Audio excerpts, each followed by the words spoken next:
Gloria a Dios, bienvenidos a todos. Vamos a entrar rápidamente a la palabra de Dios en el libro de Romanos, capítulo 3, versículo 26, 23, 3, 23 al 26. ¿Estamos listos? Romanos, capítulo 3, versículo 23 al 26. Dice así: pues todos han pecado y están privados de la gloria de Dios, pero por su gracia son justificados gratuitamente mediante la redención que Cristo Jesús efectuó. Dios lo ofreció como un sacrificio de expiación que se recibe por la fe en su sangre, para así demostrar su justicia anteriormente en su paciencia. Dios había pasado por alto los pecados, pero en el tiempo presente ha ofrecido a Jesucristo para manifestar su justicia. De este modo, Dios es justo y a la vez el que justifica a los que tienen fe en Jesús. Vamos a orar. Señor Padre, Señor, primeramente, Señor, estoy delante de su presencia con mucho temor y mucho temblor, Padre, por su palabra, Señor Jesús. Padre, te pido perdón por mis pecados, Señor. Somos pecadores, Señor. Reconozco, Señor, que soy falto delante de tu presencia, Señor. Padre, tengo temor a tu palabra, Señor. Te ruego, Señor, que en esta tarde, Señor, usted me dé la libertad para poder exponer tu palabra santa, Señor, a un pueblo, Señor. Señor, abre el corazón, Señor, de los oyentes, Señor. En el nombre de nuestro Señor Jesucristo. Amén y amén. Pueden tomar sus lugares, mis hermanos. Vamos, mis hermanos, a prepararnos para escuchar el mensaje de Dios. Y vamos a poner atención a la palabra. Batállenle, peleenle al sueño. Amén. Hay que lucharle, no hay que dejarse vencer por el sueño. Lo curioso de esto es que cuando estamos en la iglesia nos viene el sueño, pero cuando nos vamos se va el sueño. ¿Sí o no? ¿Cuántos saben que es verdad eso? A mí sí, a veces me viene, pero le peleo. Pero vamos a tratar de permanecer atentos a la palabra. El mensaje de hoy lo he titulado La justificación de Dios y la vida del cristiano. Normalmente, amado hermano, la preocupación, mejor dicho, de todo predicador, de todo maestro, debe de ser el deseo de que todos en la iglesia comprendamos la palabra de Dios, porque hemos salido de nuestros hogares con el único deseo y propósito de que la palabra, de escuchar la palabra y que de la palabra produzca algo en nosotros. No hemos venido a entretenernos. Y con anterioridad yo decía, domingos anteriores, y ya por una vida en el cristianismo, he mirado que la iglesia se ha convertido en un entretenimiento nada más. No hay palabra de verdad. No hay palabra de la misma Biblia. Por eso es importante que nosotros nos preocupemos y analicemos nuestras vidas y entendamos por qué el título de la justificación de Dios. ¿Qué significa justificar? ¿Qué es la justificación en el Evangelio de nuestro Señor Jesucristo? Porque muchas veces, hermano, ¿a cuántos les preocupa su salvación? Muchas veces, iglesia, el cristiano se pregunta y se preocupa por su salvación. Y es importante que nosotros nos preocupemos por eso. Y queremos muchas veces agradar siempre a Dios. Pero nos damos cuenta que en ese afán, en ese deseo de querer hacer la voluntad de Dios, cometemos un sinfín de pecados. Fracasamos, pecamos y queremos vivir esa vida recta delante de Dios, pero volvemos a fracasar y lloramos y gemimos por ser perdonados por Dios. Pero déjame decirte, Dios quiere decirnos a todos que ni uno de nosotros podrá jamás vivir una vida perfecta delante de Dios. Ni uno. Porque la Biblia dice que por cuantos todos pecaron, todos estamos destituidos de la gloria de Dios. Entonces, si yo peco, yo tengo que estar seguro de mi salvación. Usted tiene que estar seguro de su salvación, de que usted es salvo. Pero ¿cómo yo sé si soy salvo? ¿Qué me hace a mí salvo delante de Dios?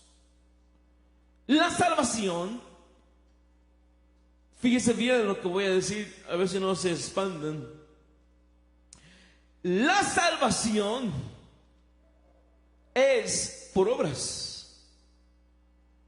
Tranquilo, no me juzgue todavía. ¿Okay? La salvación es por obras.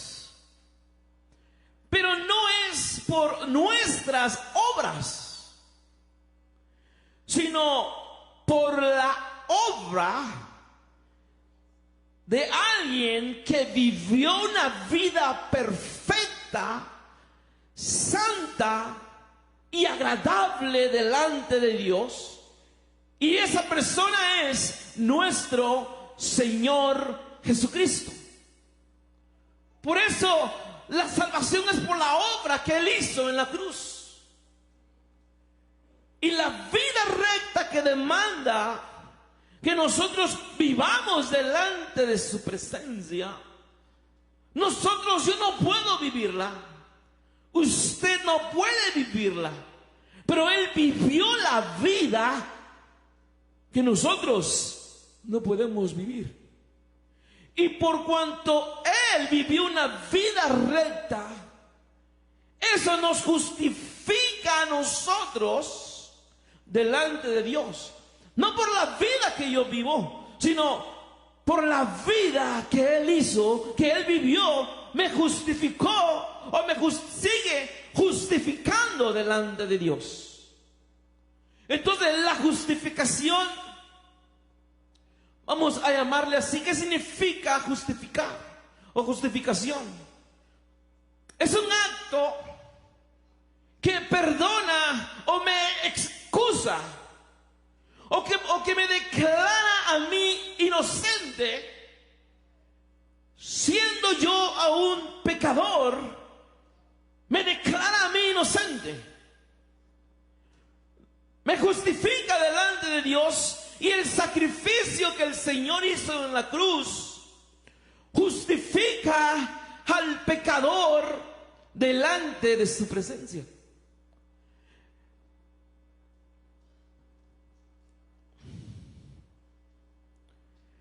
Fíjese bien, justificar, hermano, es tener un motivo, una causa. Justificar significa ser exonerado cuando aún uno es culpable. Y nosotros tenemos, fíjense bien, a un Dios justo. Amén. ¿Cuántos saben que Dios es justo? Y fíjense muy bien esto: si Dios es justo, lo justo hubiera sido que Dios nos castigara a cada uno de nosotros por nuestro pecado. Amén. Eso es ser justo. Un justo hace justicia. Un juez justo da un castigo justo a una persona pecadora. Entonces nos encontramos nosotros que los que merecían morir, que los que merecían ser castigados y azotados, éramos nosotros. Era necesario pagar un precio, que alguien pagara por nuestros pecados. Un sacrificio perfecto. Alguien, hermano, que fuera santo, sin mancha. Alguien, hermano, que hubiese vivido una vida perfecta. Era necesario pagar para que yo me justificara delante de Dios y Dios me exonerara como inocente, sabiendo yo que aún yo era culpable. Pongamos un ejemplo. Dos reos son acusados delante de un juez. Uno es inocente y el otro es culpable. Los dos están delante del juez y el culpable, usted sabe que es culpable y merece morir. Pero también usted sabe que uno es inocente y que necesita ser dejado en libertad. Pero resulta que el culpable es dejado en libertad y el inocente es condenado a muerte. Aún el juez, sabiendo que el culpable merece la muerte y sabiendo que el inocente merece libertad, toma al inocente y lo lleva al castigo y lo lleva hasta la muerte y deja en libertad al culpable. Entonces vemos nosotros que no fue un juez justo, porque el que merecía morir quedó puesto en libertad. Y el que merecía ser liberado murió por culpa del pecador.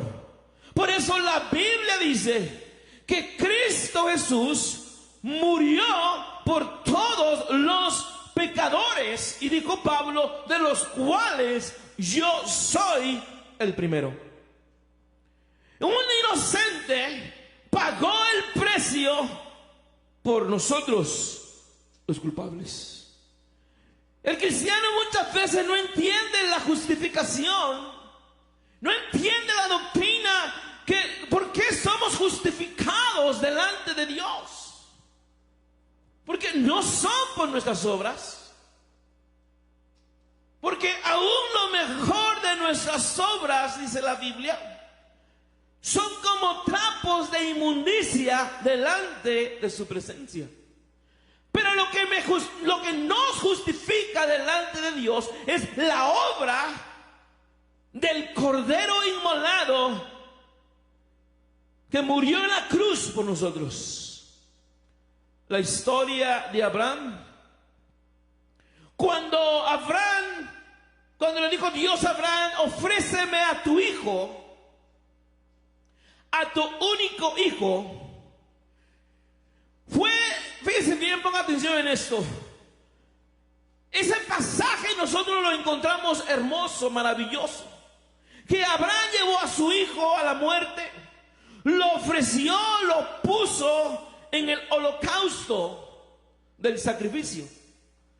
Lo puso allí, y cuando iba él a bajar la mano y a sacrificar a su hijo, dice que el ángel lo detuvo y le fue contado por justicia.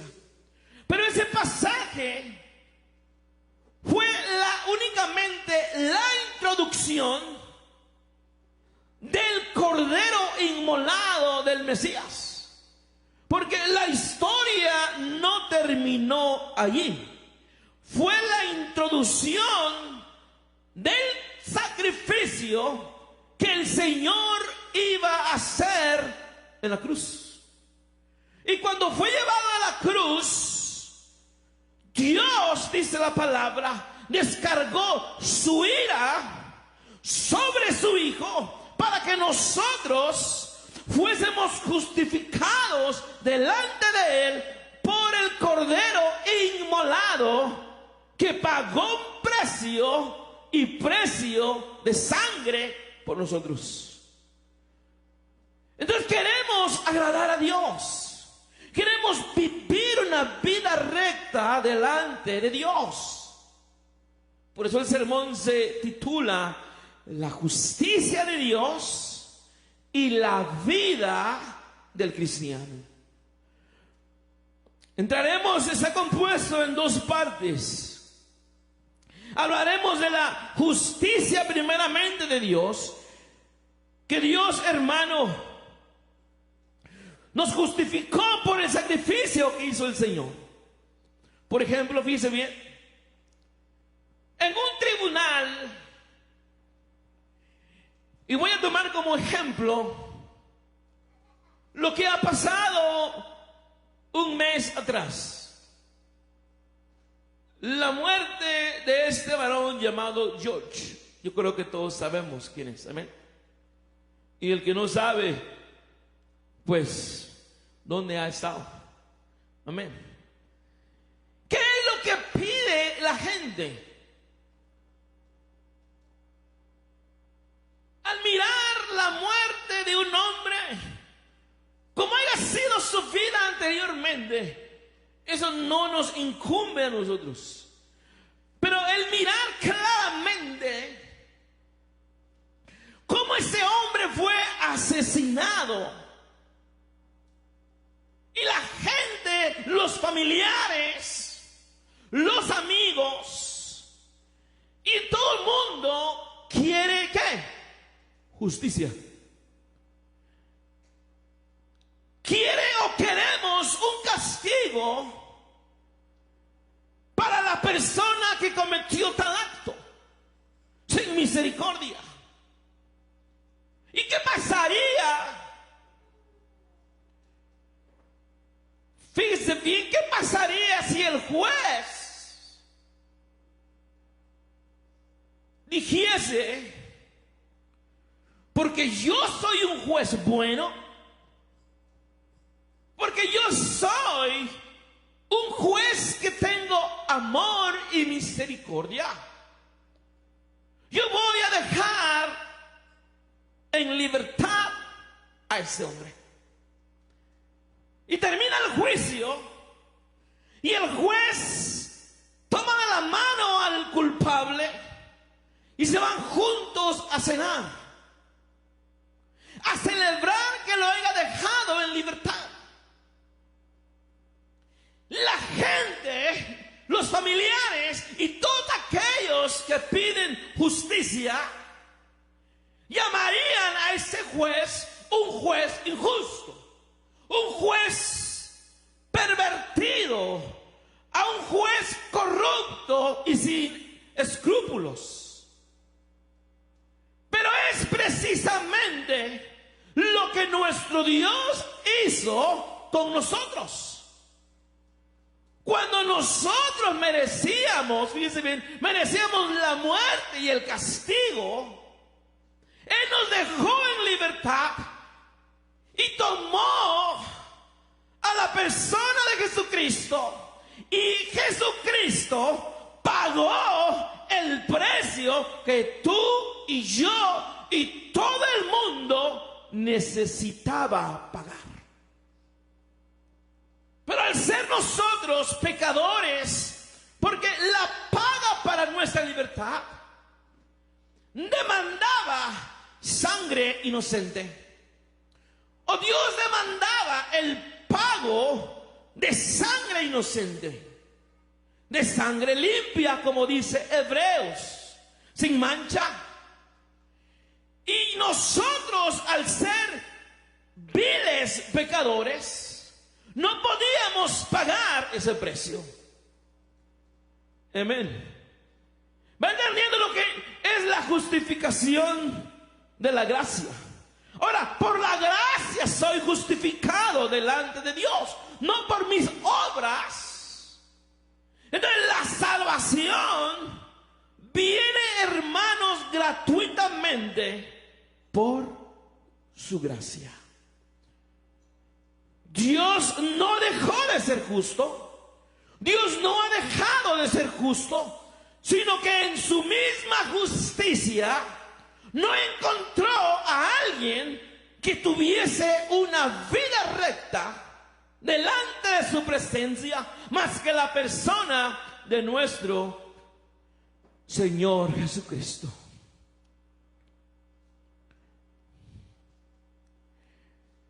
Juan, el Evangelio de Juan, habla en la Biblia. Mejor apunte porque luego se me queda allí y se lee todo el pasaje. Espérense, tranquilo. Juan 15:25 dice: pero sucede para que se cumpla lo que está escrito en la ley de ellos. Me odiaron sin causa. Me odiaron sin causa. El Señor Jesucristo nunca le dio motivo alguno a nadie para que lo odiaran. Él fue tan santo, Él fue tan puro, tan limpio, tan inocente, que nadie podía aborrecer, o nadie tenía un motivo por qué aborrecer al Señor Jesucristo. Mas sin embargo, la gente lo aborreció sin causa. Amén. Cuando a quienes tenían que aborrecer era a cada uno de nosotros, porque nosotros sí hemos dado causa a la gente para que nos aborrezcan. Pero al Señor, que vivió la vida recta y perfecta, lo odiaron sin causa. Como un juez justo puede pasar por alto los pecados de los hombres. ¿Por qué un Dios justo tendría que pasar por alto mi pecado? ¿Por qué un Dios justo tendría que pasar por alto y cerrar los ojos al pecado o a los pecados del ser humano? Eso no lo hace un juez. Mas, sin embargo, Dios está lleno de atributos. Y al no comprender los atributos de Dios, muchas veces nos confundimos. Entonces Dios no puede pasar por alto nuestro pecado. Mas su atributo de misericordia hizo que Él pasara por alto nuestros pecados y así darnos salvación por su gracia solamente. Nos justificó delante de Él mismo, no delante de otro, sino delante de nosotros. Por ejemplo, un buen padre, vamos a eliminar la palabra un buen padre y vamos solamente a usar un padre que mira que su hijo anda en malos pasos, mira que su hijo hace cosas indebidas, pero el padre o la madre le solapa el pecado. No mira el pecado de su hijo, se hace como que no ve para no castigar a su hijo. Y nunca le llama la atención y nunca castiga a su hijo. Dice que porque lo ama. ¿Qué tipo de padre es ese? Ese padre, esa madre que actúa de esa manera, realmente no ama a su hijo. ¿Me entiendes? Entonces Dios nos castiga a nosotros, no porque nos aborrece, sino porque nos ama. Y aunque nosotros somos rebeldes, aunque nosotros no hacemos lo que Él demanda de nosotros, Él me sigue castigando, pero su amor no cambia para conmigo. ¿Me entiendes? En otras palabras, voy a poner este ejemplo. Nosotros podemos castigar a nuestros hijos. Podemos corregir a nuestros hijos cuando actúan mal. Amén. Jóvenes, ¿me están escuchando? Do you guys understand Spanish or do you want me to speak English to you? They do speak Spanish, right? I guess everybody speaks Spanish. But just in case if you guys don't understand Spanish, your parents, they have the right to punish you because you are not behaving or because you are not doing what they're asking you to do.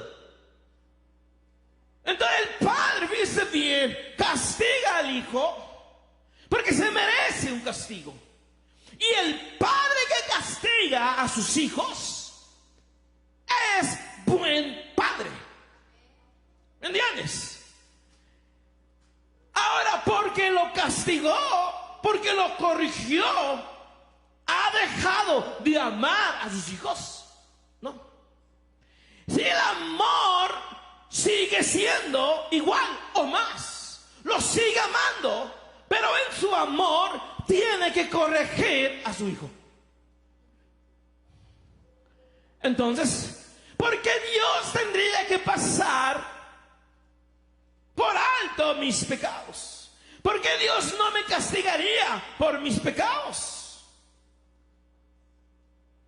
Y si Dios no castiga a alguien, es porque no es su hijo. ¿Me entendiste? Un ejemplo. Tú no puedes castigar a mis hijos porque tú no eres su padre. ¿Comprendes? Yo no puedo castigar a tus hijos porque yo no soy su padre.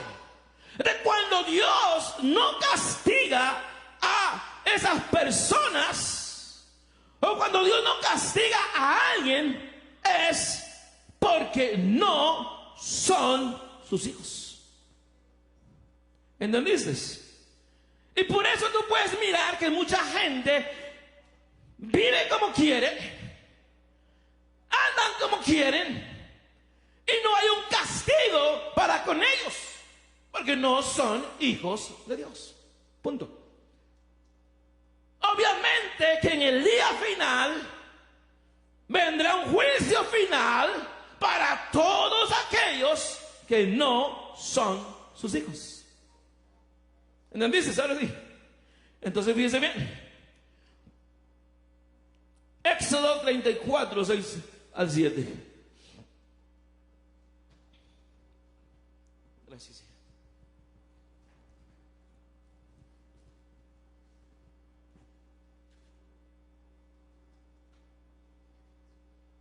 Éxodo 34, del 6 al 7.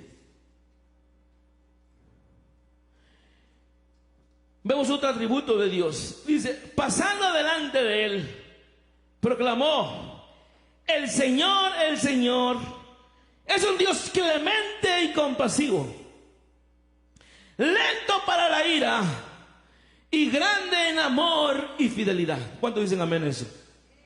Está precioso ese pasaje, pero no termina ahí.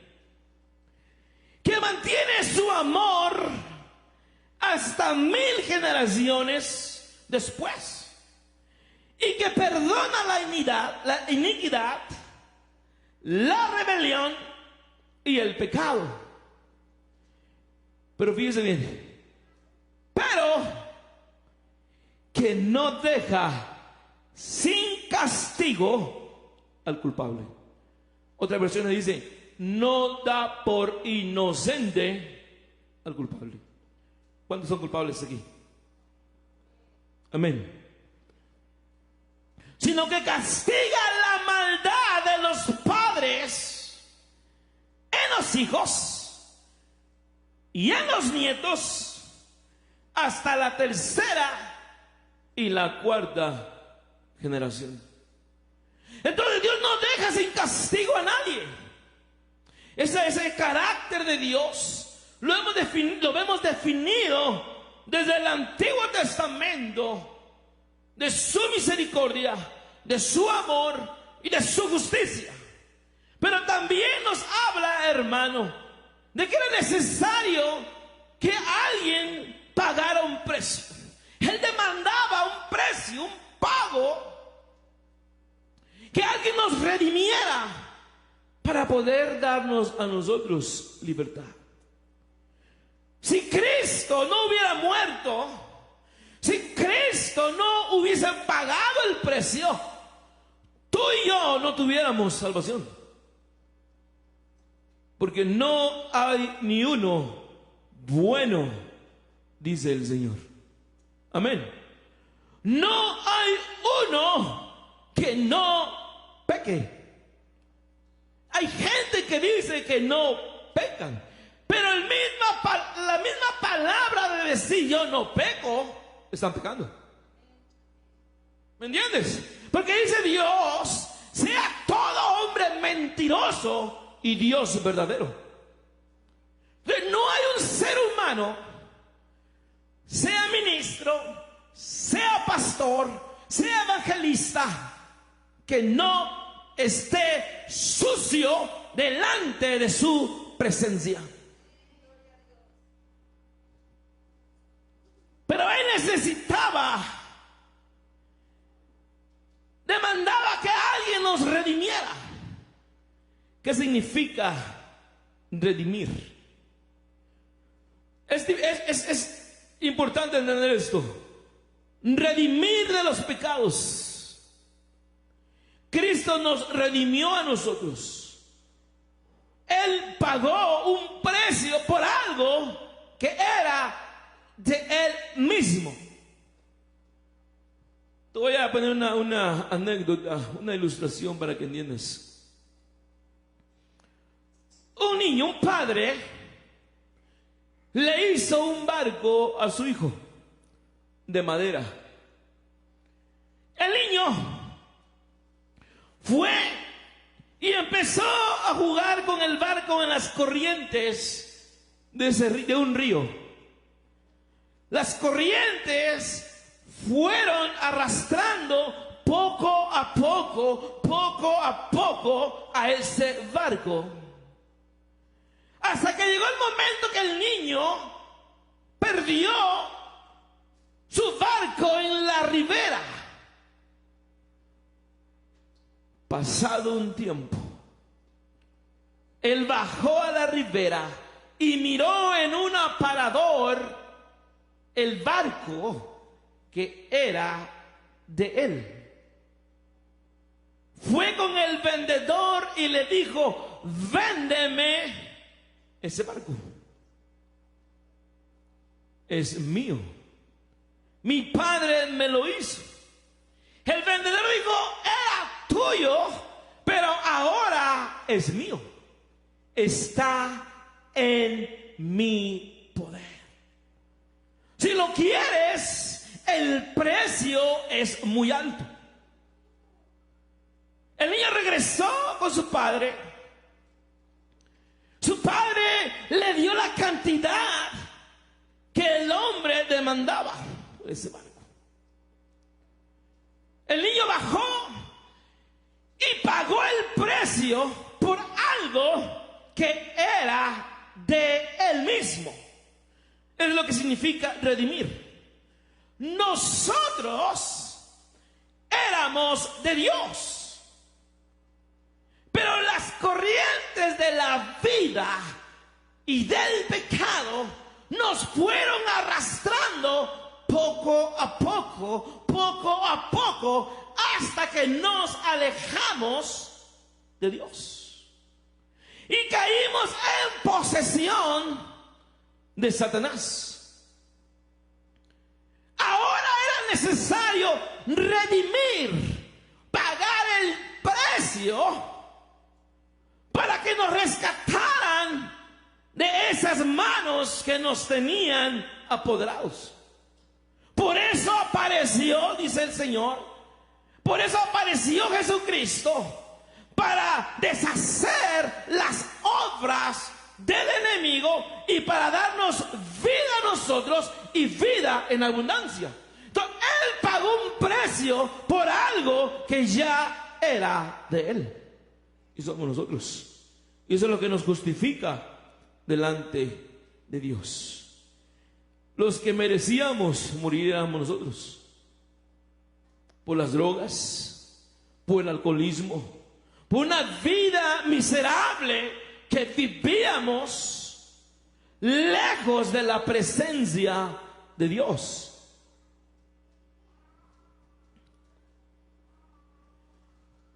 Ahora fíjense bien, Salmos 32, 1, 2. Dice: dichoso aquel a quien se le perdonan sus transgresiones, a quien se le borran sus pecados. Otra versión dice: bienaventurado el hombre a quien Dios no le toma en cuenta sus pecados. ¿Es justo? ¿Es justo que un inocente pague por mí?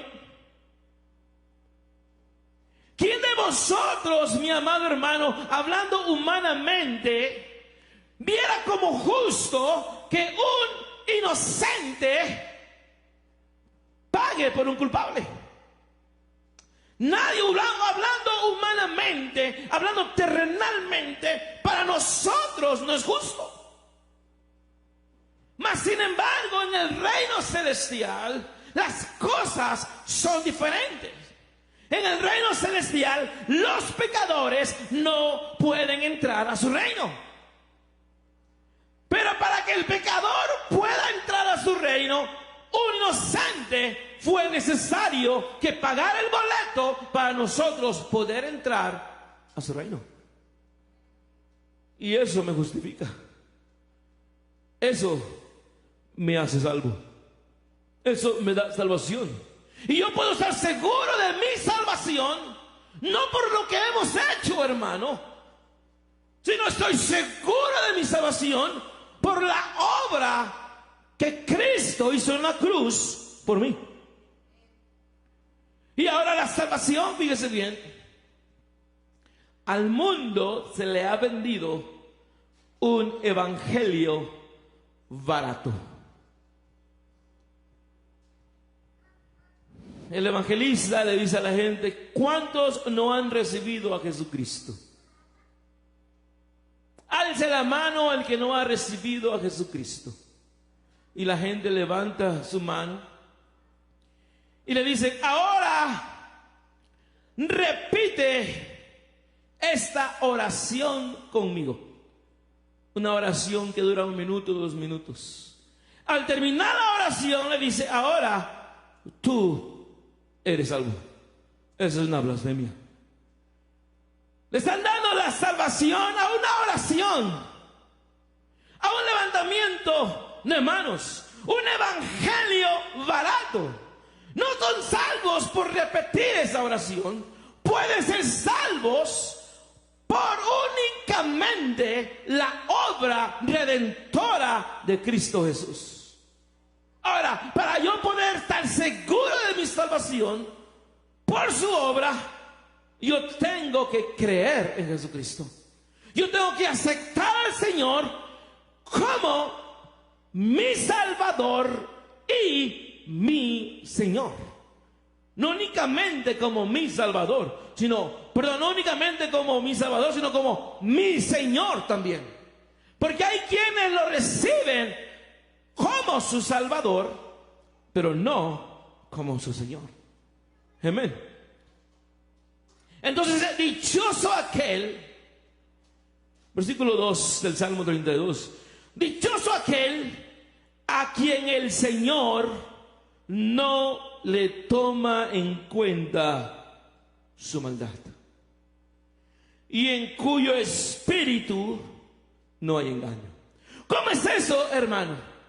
¿Eso me da dando licencia de que yo puedo pecar y Dios no va a tomar en cuenta mi pecado? No. No estoy diciendo eso. Una cosa es pecar y otra cosa es practicar el pecado. ¿Sí me entiendes? O sea, podemos pecar por un descuido. Podemos caer en un pecado por falta de devoción al Señor y arrepentirnos y buscar la misericordia y el perdón de Dios, y Dios no toma el pecado del cual nosotros nos arrepentimos. Y otra cosa es de que nosotros estemos continuamente pecando y pecando y pecando, y nunca en nosotros haya señal o evidencia de un arrepentimiento. Eso es diferente. Entonces, me justifica delante de Dios que el sacrificio. Romanos 3:25.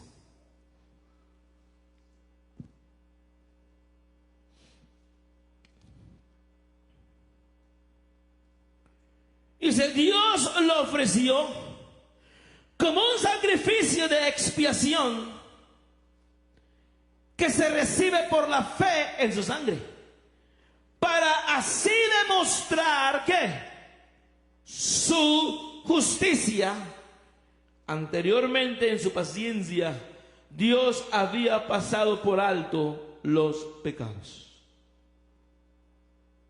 Dios lo ofreció. Dios ofreció a Jesucristo como la ofrenda perfecta. El Señor decía: lava sabactami, cuando iba a la cruz. Lava sabactami, y gemía, hermano, y decía: Padre, ¿por qué me has desamparado? Y temblaba el Señor. Y muchos no entienden este pasaje y decían: ¿por qué el Señor?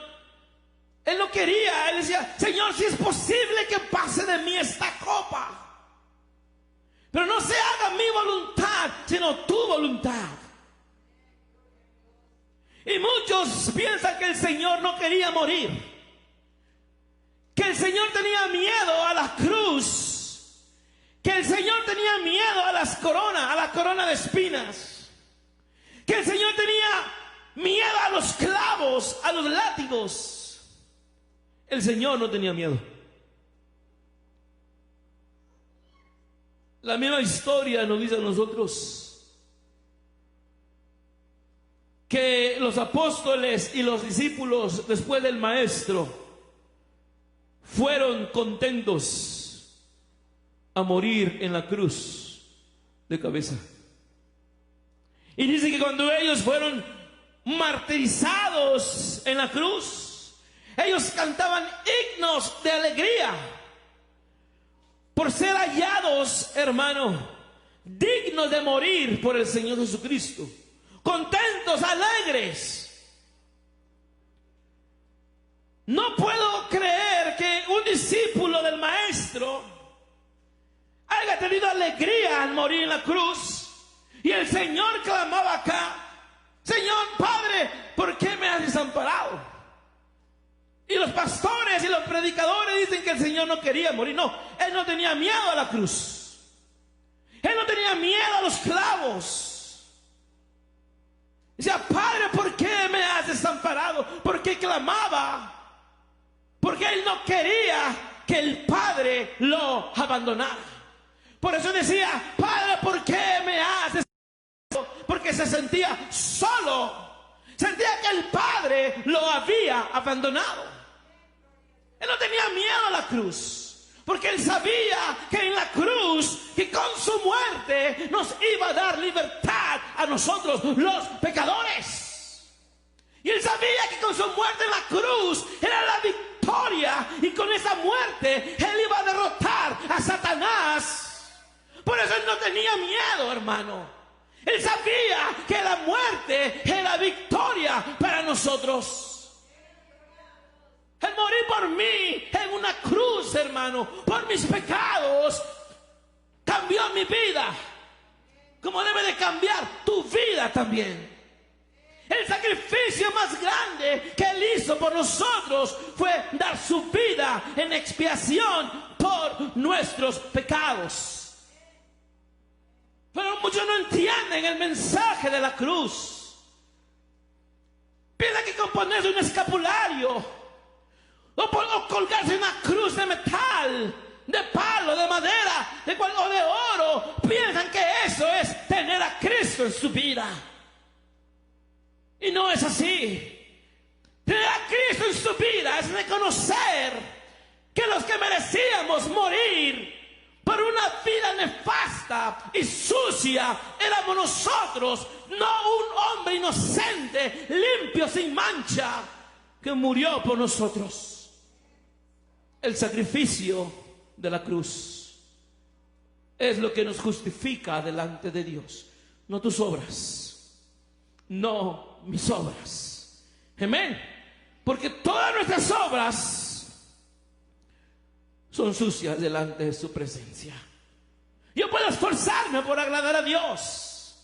Tú puedes esforzarte, y es bueno esforzarse. Pero no es eso lo que me justifica delante de su presencia, sino lo que Él hizo en la cruz. Padre, ¿por qué me has desamparado? Él no quería, y ¿sabes qué? El Padre nunca abandonó a Jesucristo. Porque si el Padre lo hubiera abandonado, Él nunca hubiera podido soportar el peso de la ira del ser humano. Cristo no sufrió la ira del pueblo romano. Cristo sufrió la ira de Dios mismo para librarnos a nosotros de la ira de Dios. Él sufrió la ira de Dios para pagar por nosotros. Y eso me justifica delante de Dios. Miqueas 7:18. Mira lo que dice Miqueas.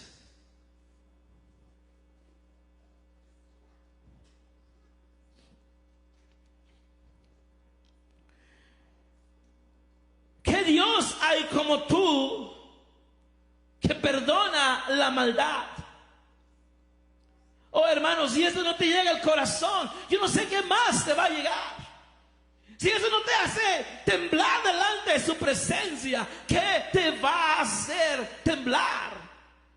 ¿Qué Dios hay como tú que perdona la maldad y pase por alto el delito del remanente de su pueblo?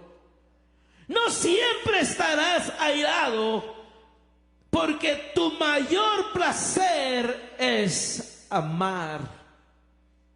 Si eso no te llega al corazón, hermano, ¿qué quieres tú? ¿Qué más quieres que Dios haga para tú quebrantarte delante de su presencia? ¿Qué más quieres para que tú cambies tu vida que sigues viviendo? Porque no hay otro Dios que perdone mi maldad, mi pecado, hermano. ¿Qué más quieres? Versículo 19. Vuelve a compadecerte de nosotros.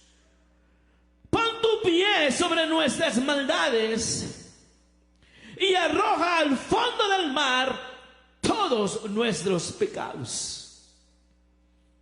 Eso es lo que ha hecho nuestro Dios. Siendo nosotros pecadores, siendo nosotros merecederos de su ira, dice la Biblia que tomó nuestros pecados y nos arrojó hasta el fondo del mar y nunca más se acordará de ellos. Nunca más. Que Dios como nuestro Dios. Esa parte nos justifica delante de Dios. Lo que Cristo hizo por nosotros. Él se hizo maldito por nosotros. Aquel que no conoció pecado se hizo pecado por nosotros. Aquel que es bendito se hizo maldito por ti y por mí. Gálatas 3:10. Todos los que viven por las obras que demanda la ley están bajo maldición. Hay personas gentiles que aún viven o se jactan de que tienen que vivir en la ley. Y Dios les dice: todos los que viven por las obras que demanda la ley están bajo maldición. Porque está escrito: maldito sea quien no practique fielmente todo lo que está escrito en el libro de la ley. No podemos nosotros vivir bajo la ley, porque no hay un hombre en el mundo que haya cumplido la ley y que cumpla la ley en toda la expansión de la palabra. Porque si fallan en un pecado, en un mandamiento, se hacen culpables de todos. Dice la Biblia: maldito aquel que está bajo la ley. Ahora, Dios nos justifica a cada uno por el sacrificio que Jesús hizo en la cruz. La primera parte, la justificación de Dios. Y entremos a la segunda parte del sermón. Ahora, la vida que nosotros debemos de vivir, porque Él me justificó. Por eso quise hablar primero de lo que me justifica. No son las obras buenas que yo puedo hacer. Yo puedo dar buenas ofrendas. Podemos darle dinero a los pobres. Podemos darle de comer al hambriento. Pero no es eso lo que me va a salvar. Mateo 7:16. Debe de haber una evidencia de la vida transformada del creyente. ¿Cómo debe de ser mi vida? ¿Cómo yo debo de vivir de ahora en adelante por aquel que me justificó delante de Dios? Dice, por sus frutos los conocerán. ¿Acaso se recogen uvas de los espinos o higos de los cardos? Hasta ahí. ¿Cuál debe de ser la evidencia de aquel que dice que es creyente delante de Dios? Muchos dicen que son creyentes en Jesucristo. El borracho cree en Jesucristo. El marihuano cree en Jesucristo. La mujer prostituta cree en Jesucristo. Y aún los demonios creen en Dios y tiemblan, dice la palabra. Pero debe de haber una evidencia de aquel que es creyente en Jesucristo. Una evidencia, hermano, que declare o demande de que yo he sido justificado y de que yo recibí salvación por su obra redentora en mi vida. Mi vida debe de ser transformada o debe de ser diferente a como era antes de que yo fuese redimido. Mis frutos o nuestros frutos deben de ir de acuerdo a lo que nosotros profesamos. Si nuestros frutos no van de acuerdo con lo que nosotros profesamos, entonces no es cierto que nosotros hemos creído en Jesucristo. No es la doctrina satánica que fue sacada del mismo infierno y dicen que el que habla en lenguas es el único que es salvo. Porque cuánta gente o cuántos hermanos dicen que hablan en lenguas, pero sus vidas son un desastre. Hablan en lenguas, pero sus frutos dan mucho que desear. En otras palabras, únicamente imitan lenguas. Y yo creo en las lenguas, pero creo en las lenguas que Dios dice en su palabra. No en las inventadas por el hombre, no en las imitaciones que el hombre ha implantado en las iglesias.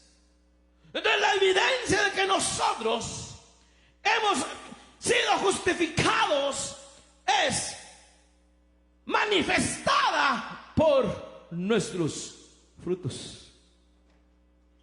Yo no puedo decir yo soy creyente y dar un fruto malo. La Biblia dice, ¿acaso se recogen uvas de los espinos? No.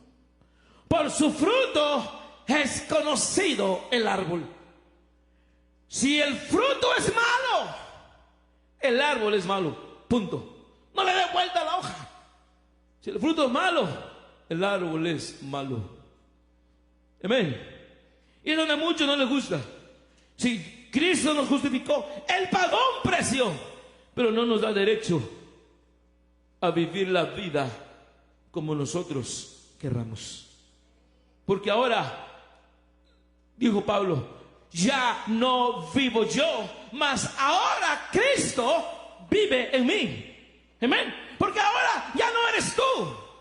Ahora Cristo vive en ti. Y tú ya no te perteneces a ti mismo, sino que tú le perteneces a Dios, porque Él pagó el precio de sangre que tú no pudiste pagar. Él lo pagó para que ahora le pertenezcas a Él. Entonces, la primera evidencia de aquel que dice que ha aceptado la redención, la salvación, su vida debe de ser de acuerdo a lo que Él profesa.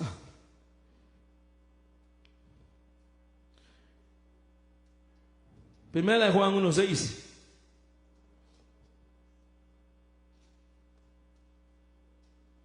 Estamos en la segunda parte del sermón.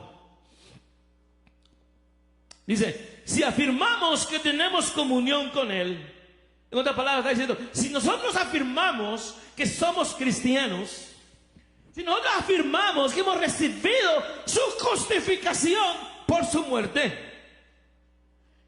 pero vivimos en la oscuridad, o sea, en pecado, mentimos y no ponemos en práctica la verdad.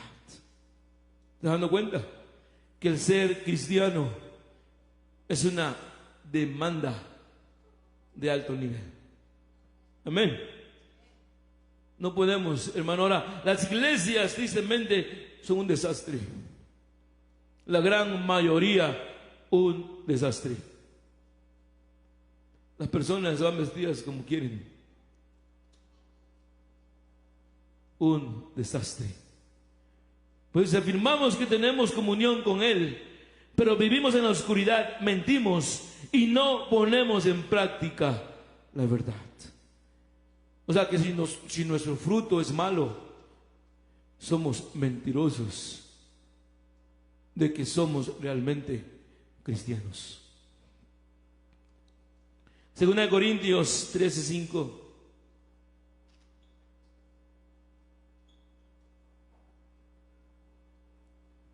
Fíjese bien, no es fácil, mi amado hermano, ser cristiano.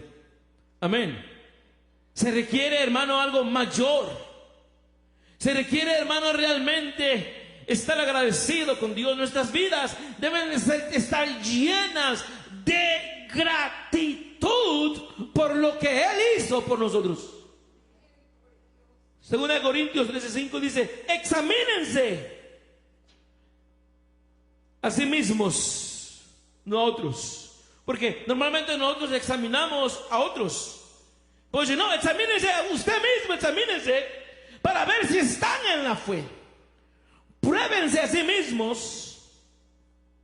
¿O no se dan cuenta de que Cristo está en ustedes? No con ustedes, en ustedes. O sea, dentro de ustedes. ¿No se dan cuenta? A menos que fracasen en la prueba. ¿No se dan cuenta? ¿No nos damos cuenta que ahora nosotros somos templo del Espíritu Santo? ¿Qué no dice la Biblia? Que Cristo, que el Espíritu Santo mora en nosotros, adentro de nosotros. ¿Qué no dice la Biblia? Que el que peca contra su cuerpo, contra Dios mismo, peca. ¿Qué no dice la Biblia? Que nuestro cuerpo es la morada del Espíritu Santo. Entonces, ¿por qué vienen y me dicen que eso no es importante cuando es realmente importante? Examinémonos si estamos en la fe, si realmente nosotros decimos que hemos sido justificados por su gracia. Nuestras vidas deben de ser diferentes. No podemos vivir, hermano, una vida miserable como vivíamos antes. ¿Por qué? Porque tenemos que estar agradecidos. Porque íbamos rumbo al infierno, mas Cristo metió su mano en la cochinada y de ahí nos sacó. Debe de haber gratitud en nuestros corazones. Debe de haber devoción en nosotros. Debe de haber un amor inmenso por Dios. ¿Qué no dice el Señor? ¿Por qué dices que me amas y no haces las cosas que yo te pido? ¿Por qué dices que lo amas, pero realmente nunca estás en la iglesia? ¿Por qué dices que lo amas y no haces su voluntad? Nuestras vidas deben de cambiar. No tomes en poco el sacrificio que Cristo hizo por ti. Tito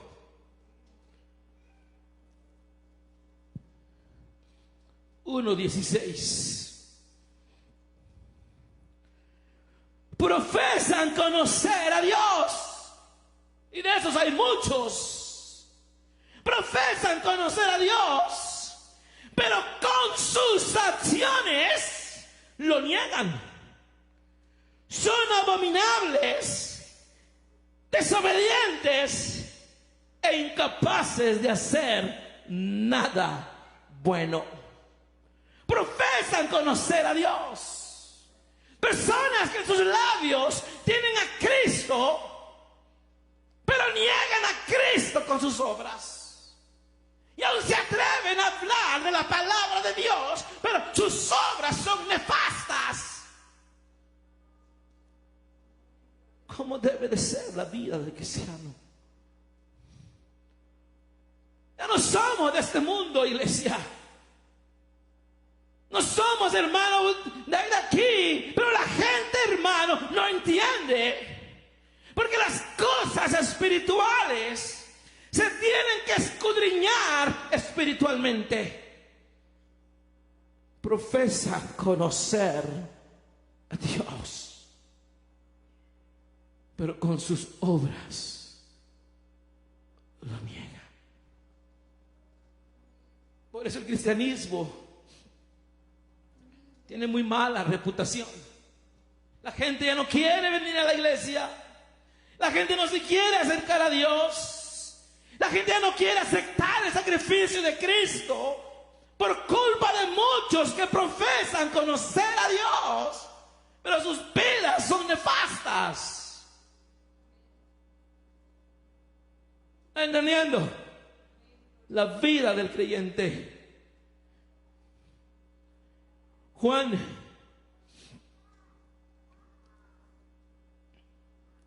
1:17.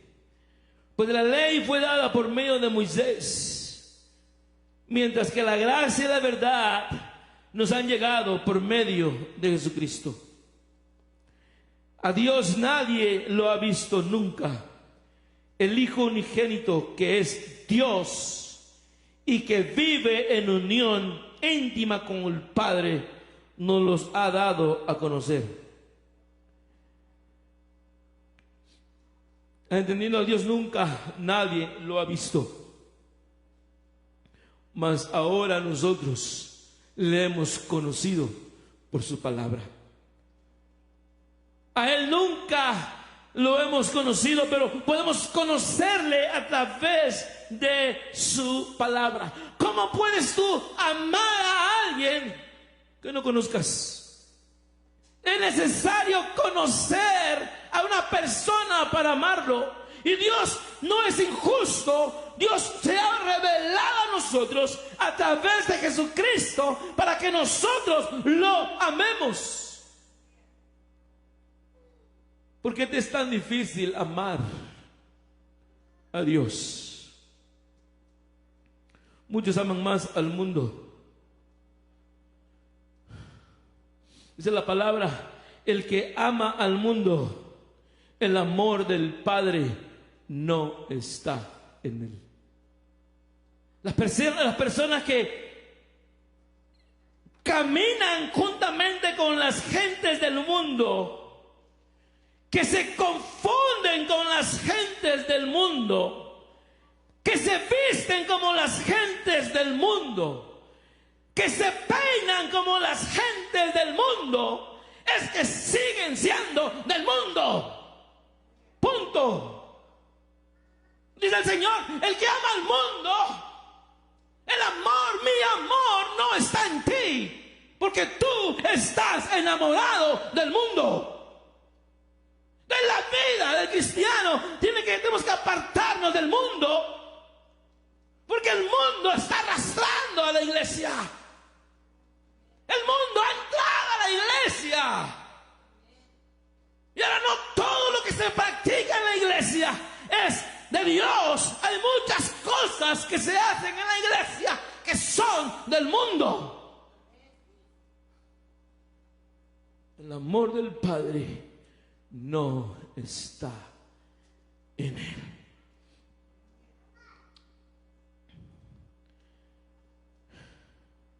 Jeremías 32, versículo 38.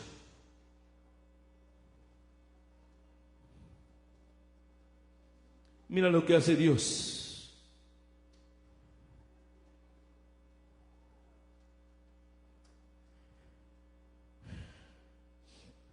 Llegará el día, hermano, donde Dios juzgará todo pecado, toda obra, todo pensamiento.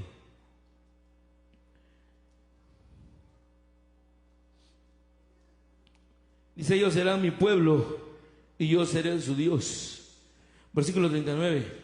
Haré que haya coherencia entre su pensamiento y su conducta, a fin de que siempre me teman para su propio bien y el de su hijo y el de sus hijos.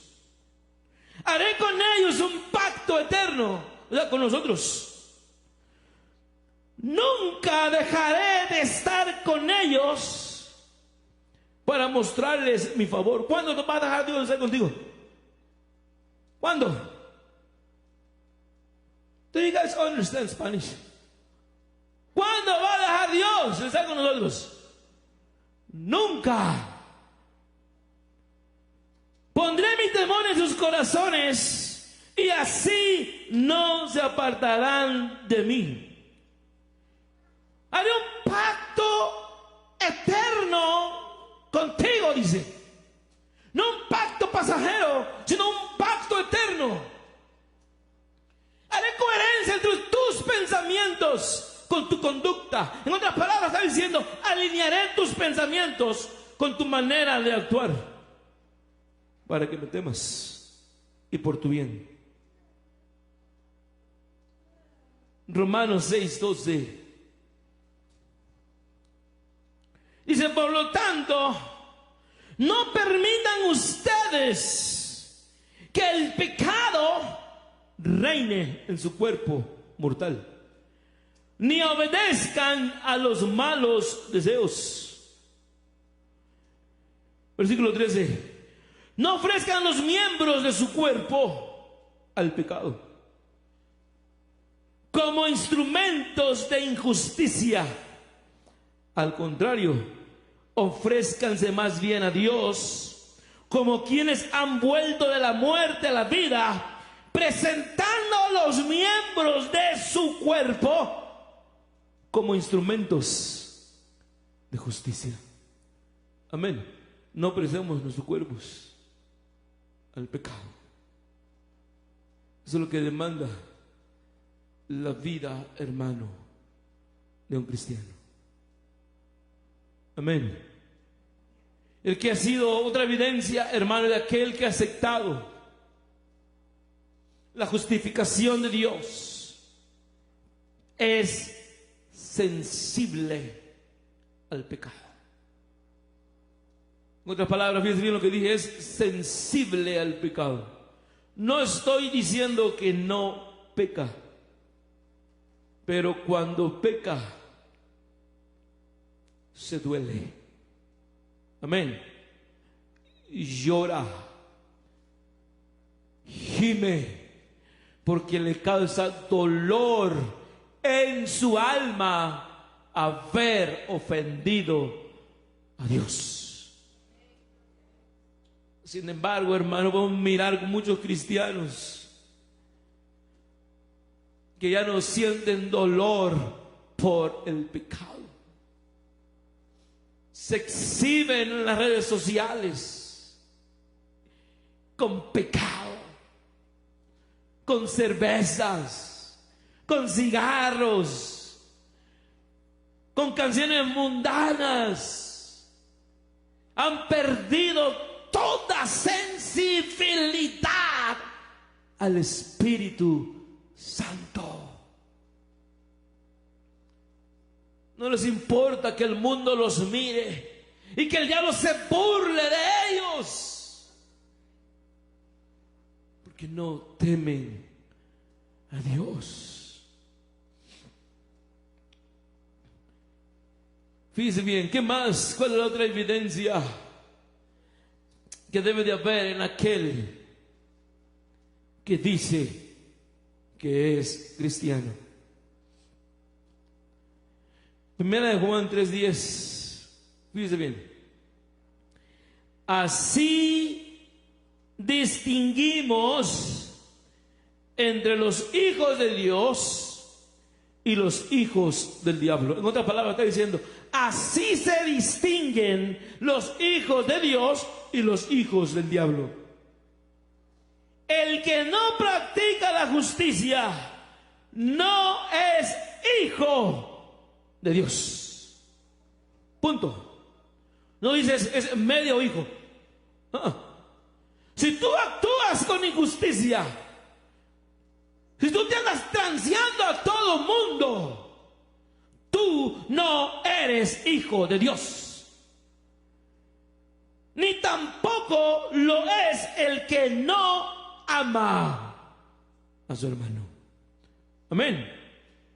En esto se distinguen. El que no ama a su hermano no es de Dios. ¿Cuántos me aman? ¿Y los demás no me aman? ¿Y ustedes por qué no dicen amén? Porque si no me amas, no eres de Dios, dice la Biblia. Amén. Entonces el cristiano, la evidencia es que nosotros tenemos que vivir en amor. Amarnos sinceramente los unos con los otros, no con hipocresía, porque hay mucho hipócrita en la iglesia. Seamos sinceros, cuando digo te amo, seamos sinceros y amarnos realmente, no únicamente entre nosotros, sino aún aquellos que no creen conforme a la palabra de Dios. No andar peleando los unos con los otros, porque así vive el cristiano como perros y gatos, aborreciéndose unos con otros, maldiciéndose unos con otros. Cuando Dios dice el que no ama a su hermano, no es de Dios. No dice es medio, uno dice, es que él es cristiano. No, Señor, no es de Dios y ya, punto. Amén. Hay que decir las cosas como son. Amén. Versículo 1 Juan 2:15. Dice, no amen al mundo ni nada de lo que hay en él. Si alguno ama al mundo, no tiene el amor del Padre. ¿Cuántos aman al mundo? No, eso es amén. ¿Cómo está?